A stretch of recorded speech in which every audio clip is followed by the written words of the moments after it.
आज की कहानी है चिड़िया का सच। एक थी चिड़िया। वैसे उसका कोई नाम नहीं था, पर हम उसे रानी चिड़िया कह सकते हैं क्योंकि वह टोली की प्रमुख थी। तो रानी चिड़िया एक दिन राजमहल के बाग में जा उतरी। उसने देखा एक मोटा आदमी शानदार वस्त्र पहने एक सिंहासन पर बैठा था। उसके बदन पर गहने चमचमा रहे थे। वह राजा था। राजा के चारों ओर कई लोग हाथ जोड़े और सिर झुकाए खड़े थे। वे कह रहे थे, महाराज की जय हो, महाराज अमर रहें। चिड़िया ने देखा लोगों की इस प्रशंसा का राजा पर कोई प्रभाव नहीं हो रहा था। उसकी आंखें बंद थी। राजा सो रहा था। एकाएक राजा की नींद टूट गई। वह हिला डुला, कुछ बड़बड़ाया। यह देखते ही उसके मंत्री और दरबारी मूर्तियों की तरह स्थिर हो गए। सब डरे हुए थे। कुछ पता नहीं था कि राजा को अगर गुस्सा आ जाए तो किसे क्या सजा दे डाले। राजा को गुस्सा आ गया। शायद उसने कोई बुरा सपना देखा था। सब भागो, चले जाओ, मुझे एकांत चाहिए, वह चिल्लाया। मंत्री और दरबारी चुपचाप पीछे हट गए। अब राजा अकेला था। आकाश में बादल घिरे थे। ठंडी हवा बह रही थी। रानी चिड़िया सोच रही थी, क्या ऐसा ही होता है मनुष्यों का राजा? चलो इससे कुछ बातें करूं। उसने कहा, राजा जी प्रणाम। राजा चौंक गया। आसपास तो कोई नहीं था। फिर कौन बोला? चिड़िया ने फिर कहा, राजा जी प्रणाम। आप राजा हैं तो मैं हूँ रानी चिड़िया। एक चिड़िया को मनुष्य की बोली बोलते हुए सुन राजा हैरान रह गया। उसे लगा कोई भूत प्रेत का चक्कर है। उसने कहा, तुम बोलने वाली चिड़िया हो? चिड़िया हंस पड़ी। उसने कहा, हाँ राजा जी, मैं मनुष्यों की बोली बोल और समझ सकती हूँ, लेकिन हम तो ऐसा नहीं कर सकते। ऐसा क्यों? कोशिश करने पर आप भी पशु पक्षियों की बोली समझ सकते हैं, लेकिन आप लोग तो पशु पक्षियों का शिकार करने में लगे रहते हैं, चिड़िया बोली। राजा ने कहा, चिड़िया तुम तो दूर दूर तक उड़ती फिरती हो, बहुत दुनिया देखी होगी तुमने। बताओ कोई नई बात।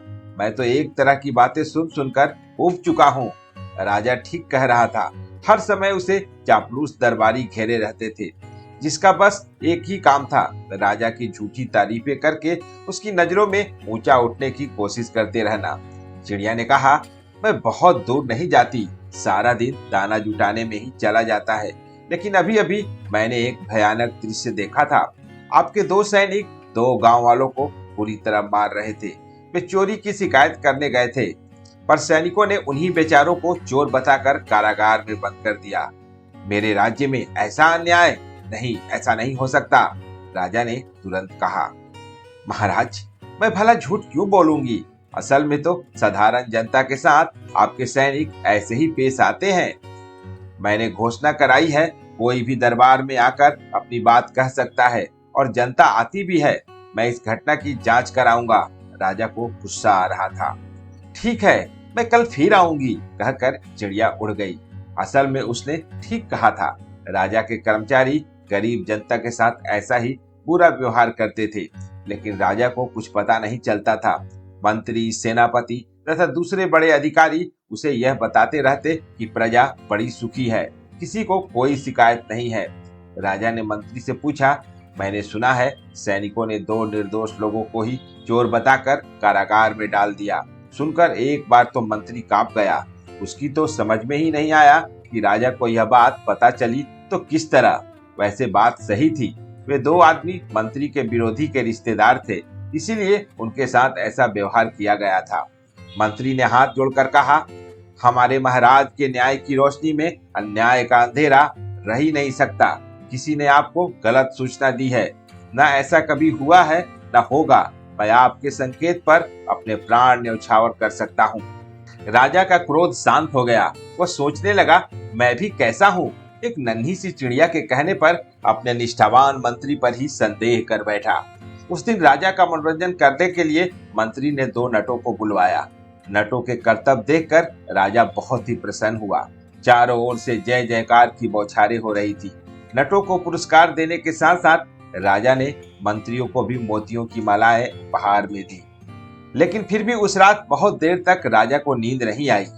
उसकी शासन व्यवस्था में कहीं अन्याय हुआ है, यह खबर उसे एक नन्ही चिड़िया ने दी थी। बार बार मन में यही प्रश्न उठता था, चिड़िया झूठ क्यों बोलेगी? लेकिन यह भी तो हो सकता है कि उसकी नन्ही आंखों ने गलत देखा हो।